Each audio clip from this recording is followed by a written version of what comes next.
White house ने अब अचानक से भारत के ऊपर यूक्रेन वॉर की फंडिंग करने का आरोप लगाने के साथ साथ चीटिंग करने का आरोप क्यों लगा लिया है, वर्ल्ड की बाकी नेवी के कंपैरिजन में इंडियन नेवी की रैंकिंग में क्या ड्रॉप आया है, भारत ने इंटरनेशनल क्रूड ऑयल मार्केट को कैसे रेस्क्यू कर दिया और ईरान ने अब चाबहार पोर्ट के ऊपर क्या मेजर स्टेप उठाया है। इसके अलावा भी काफी सारी इंपॉर्टेंट अपडेट्स आ रही हैं जो आपको मेन स्ट्रीम के न्यूज चैनल्स के ऊपर देखने को नहीं मिलेंगी, इसलिए वीडियो को एंड तक देखिएगा। सबसे पहले बात करते हैं भारत में स्मार्टफोन शॉपिंग के बारे में, क्योंकि लेटेस्ट न्यूज निकल कर आ रही है कि EMIs ने भारत की स्मार्टफोन मार्केट को टेक ओवर कर लिया है।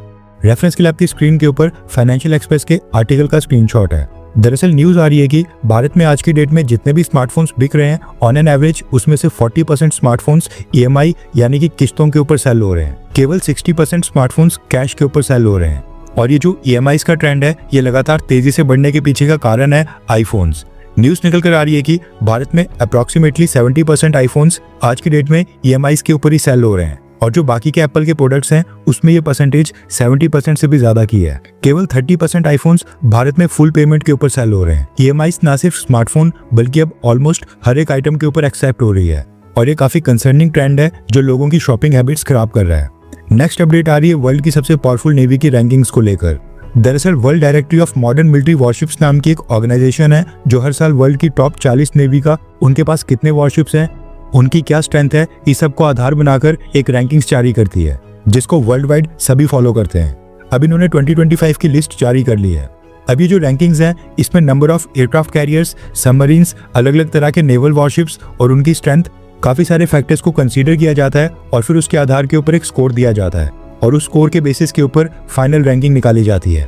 रेफरेंस के लिए आपकी स्क्रीन के ऊपर टॉप 25 नेवी की रैंकिंग्स का ये स्क्रीनशॉट है। वीडियो को पॉज करके आप टॉप 25 देशों की लिस्ट को देख सकते हैं। नंबर 1 के ऊपर है अमेरिका, नंबर 2 के ऊपर है चाइनीज नेवी, नंबर 3 के ऊपर है रशियन नेवी, नंबर 4 के ऊपर है इंडोनेशिया, नंबर 5 के ऊपर है साउथ कोरिया, नंबर 6 के ऊपर है जापान, और फिर उसके बाद जाकर कहीं 7th के ऊपर इंडियन नेवी का रैंक आता है। भारत के पास नेवल एसेट्स की केवल 100 यूनिट्स हैं, सबमरीन्स भी हमारे पास कम है और वॉरशिप्स भी, इसलिए इंडोनेशिया, साउथ कोरिया और जापान ये तीनों देश भारत से ऊपर हैं, और ये देश चाइना के थ्रेट के कारण बड़ी नेवीज को मेंटेन करते हैं। भारत के बाद 8th रैंक के ऊपर फ्रांस की नेवी है, 9th के ऊपर है ब्रिटिश नेवी और 10th के ऊपर आ जाता है टर्की, यानी कि 10th रैंक है टर्किश नेवी का। इसके साथ इस रैंकिंग में एक इंटरेस्टिंग बात यह भी है कि बांग्लादेश नेवी का रैंक है 16th, जबकि पाकिस्तान की नेवी का रैंक है 29th। आई होप भारत सरकार नेवी को भी थोड़ी इंपॉर्टेंस दे ताकि एटलीस्ट अमेरिका, चाइना और रशिया के बाद भारत 4th रैंक के ऊपर आ जाए। वैसे इंडियन नेवी ने रिसेंटली डिफेंस मिनिस्ट्री के सामने 3rd एयरक्राफ्ट कैरियर की मांग रखी है। आपको क्या लगता है कि इंडियन नेवी के लिए तीसरा एयरक्राफ्ट कैरियर परचेज करना चाहिए? नीचे कमेंट करके अपनी राय जरूर बताएं। नेक्स्ट अपडेट आ रही है भारत और रशिया के क्रूड ऑयल को लेकर। अमेरिका और चाइना के बाद भारत क्रूड ऑयल का तीसरा सबसे बड़ा कंज्यूमर है। हमने लास्ट फाइनेंशियल ईयर में $137 बिलियन का क्रूड ऑयल इंपोर्ट किया था। ऐसे में भारत की टोटल कंजप्शन का 40 से 45% क्रूड ऑयल न सिर्फ हमारी खुद की डोमेस्टिक मार्केट के लिए क्रूशियल है, बल्कि इतना बड़ा अमाउंट है कि क्रूड ऑयल की जो ग्लोबल मार्केट है वो पूरी तरह से हिल सकती है, और ये एक स्टडी में सामने आया है। रेफरेंस के लिए आपकी स्क्रीन के ऊपर आर्टिकल का स्क्रीनशॉट है। दरअसल एक स्टडी कंडक्ट की गई जिसमें निकल कर आया है कि अगर भारत अचानक से रशिया से क्रूड ऑयल परचेज करना बंद कर देता है तो इसके कारण क्रूड ऑयल के दाम इंटरनेशनल मार्केट में जो इस समय 60 से 70 US डॉलर के आसपास घूम रहे हैं, इस रेंज के अंदर हैं, वो अचानक से बढ़कर 200 US डॉलर पर बैरल तक जा सकते हैं, जिसके कारण पेट्रोल, डीजल और गैस प्राइसेस पूरी दुनिया में बढ़ जाएंगे। इन्फ्लेशन अचानक से आ जाएगी, इंपोर्ट बिल सभी कंट्रीज का बढ़ जाएगा, और क्रूड ऑयल के इतने हाई प्राइसेस कई सारे वेस्टर्न देशों का बजट हिला सकते हैं। स्टडी में पता चला है कि भारत अगर वापस से अपने पुराने सप्लायर्स को ऑर्डर प्लेस करता है तो क्रूड ऑयल की शॉर्टेज हो जाएगी और डिमांड अचानक से बढ़ जाएगी। इसके कारण क्रूड ऑयल के प्राइसेस इंटरनेशनल मार्केट में बढ़ जाएंगे। स्टडी में बताया गया है कि साल 2022 के मार्च महीने में जब यूरोपियन कंट्रीज ने रशियन ऑयल को बॉयकॉट करके मिडिल ईस्ट और दूसरी कंट्री से ऑयल परचेज करना शुरू किया था, जिनसे भारत पहले परचेज करता था, उस समय अचानक से डिमांड बढ़ने और सप्लाई कम होने के कारण ही इंटरनेशनल मार्केट में कीमतें $137 US पर बैरल तक चले गई थी, और ये सेम सिचुएशन वापस से अराइज हो सकती है और इस बार हालत और बुरी होगी। यानी कि इन शॉर्ट भारत और चाइना रशिया से क्रूड ऑयल परचेज करके न सिर्फ अपना खुद का फायदा कर रहे हैं, बल्कि इंटरनेशनल मार्केट में क्रूड ऑयल की कीमतों को स्टेबलाइज करने यानी कि कम रखने में बड़ा रोल प्ले कर रहे हैं। नेक्स्ट अपडेट भारत और अमेरिका के बारे में है, और ये काफी इंपॉर्टेंट अपडेट है क्योंकि डोनाल्ड ट्रंप एडमिनिस्ट्रेशन ने अगेन भारत को टारगेट किया है, और वो भी व्हाइट हाउस के सबसे इंपॉर्टेंट व्यक्ति ने। दरअसल डोनाल्ड ट्रंप के भारत के ऊपर टैरिफ्स अनाउंस करने पर डोनाल्ड ट्रंप एडमिनिस्ट्रेशन के ऊपर अमेरिका में वहां पर काफी सवाल उठ रहे हैं। यूएस कांग्रेसमैन से लेकर थिंक टैंक्स और कई सारे फॉरेन पॉलिसी, जियोपॉलिटिक्स और डिफेंस एक्सपर्ट्स ये डिस्कस कर रहे हैं कि कैसे डोनाल्ड ट्रंप ने भारत के साथ रिलेशंस को खराब करके भारत को खुद ही रशिया और चाइना के ज्यादा क्लोज कर दिया है। और पिछले 15 से 20 सालों में अमेरिका और भारत के बायलैटरल रिलेशंस में जो भी इंप्रूवमेंट और प्रोग्रेस हुई थी उसको डोनाल्ड ट्रंप ने एक ही झटके में 6 महीनों के अंदर जीरो कर दिया है। बेशक डोनाल्ड ट्रंप अपने सेकंड टर्म में भारत के खिलाफ कई सारे स्टेप उठा रहे हैं, लेकिन अभी भी अमेरिका में कई सारे लॉ मेकर्स, वहां पर कांग्रेसमैन और एक्सपर्ट्स ऐसे हैं जो प्रो इंडिया है, भारत के वेल विशर्स हैं और ये दिल से चाहते हैं कि भारत और अमेरिका दोनों मिलकर चाइना को टैकल करें। अब डोनाल्ड ट्रंप ने चाइना के साथ तो ट्रेड डील कर ली है, लेकिन भारत के ऊपर 25% के टैरिफ्स लगा दिए, जिसके कारण वॉशिंगटन में जो प्रो इंडिया लॉबी है वो सभी डोनाल्ड ट्रंप एडमिनिस्ट्रेशन के भारत के ऊपर टैरिफ्स के ऊपर सवाल खड़े कर रही है।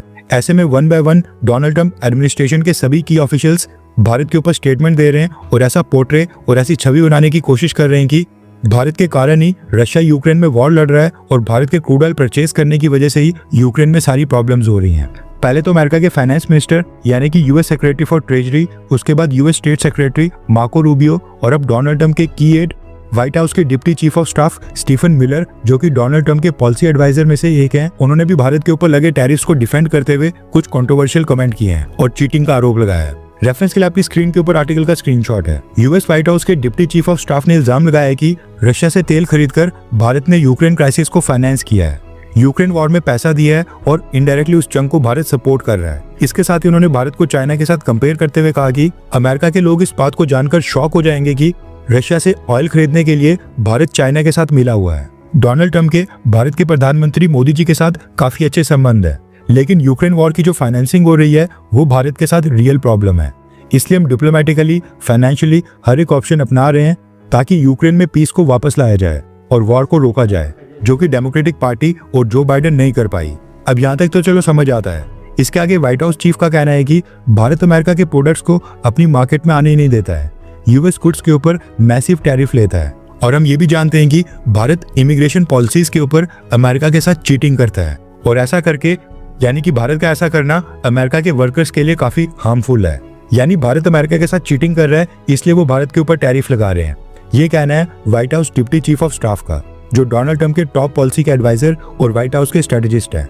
अब वहां पर दूसरी तरफ चाइना तो रशिया के साथ साथ ईरान से भी क्रूड ऑयल परचेज कर रहा है, लेकिन डोनाल्ड ट्रंप ने चाइना के साथ जाकर वहां पर डील साइन कर ली है और भारत के ऊपर 25% के टैरिफ लगाकर ये सफाई पेश करने की कोशिश की जा रही है कि यूक्रेन वॉर को भारत काफी लंबे समय से फाइनेंस कर रहा है, इसलिए वो ये टैरिफ लगा रहे हैं। इसके साथ ही एक और बात नोट करने वाली है कि डोनाल्ड ट्रंप ने अभी तक भारत में अपना एम्बेसडर यानी कि जो अमेरिका का एम्बेसडर होता है वो भी अपॉइंट नहीं किया है और उनके टर्म को लगभग 7 महीने कंप्लीट हो गए हैं। नेक्स्ट अपडेट आ रही है पाकिस्तान और ईरान को लेकर। जैसा कि मैंने आपको पिछले कल बताया था कि ईरान का प्रेसिडेंट मसूद पेजेश्कियान पाकिस्तान की विजिट के ऊपर गया है और इसी विजिट के दौरान वहां पर 2 इंपॉर्टेंट डेवलपमेंट्स हुई हैं जो भारत के लिए भी कंसर्निंग है। सबसे पहले तो पाकिस्तान ने ईरान के न्यूक्लियर प्रोग्राम को पीसफुल बोलते हुए अपनी तरफ से फुली सपोर्ट एक्सटेंड कर दिया है। पाकिस्तान इस समय लिटरली 2 टाइमिंग कर रहा है। पहले ईरान की न्यूक्लियर साइट्स के ऊपर हमला करने वाले अमेरिका की सेंट्रल कमांड के चीफ को अपने देश का सेकंड हाईएस्ट सिविलियन अवार्ड दे दिया और अब ईरान के न्यूक्लियर प्रोग्राम को सपोर्ट एक्सटेंड कर दिया है। उसके बाद जो सेकंड डेवलपमेंट हुई है वो चाबार पोर्ट को लेकर है, जिसको डेवलप करने और अमेरिका और वेस्टर्न कंट्रीज के सैंक्शन से बचाने में भारत ने बड़ा रोल प्ले किया है। न्यूज निकल कर आ रही है कि ईरान ने अपने चाबार पोर्ट और जो चाइना से सीपैक कॉरिडोर आ रहा है इन दोनों को लिंक करने का फैसला किया है, यानी कि पाकिस्तान और चाइना को चाबार पोर्ट में इनडायरेक्ट एंट्री मिल गई है।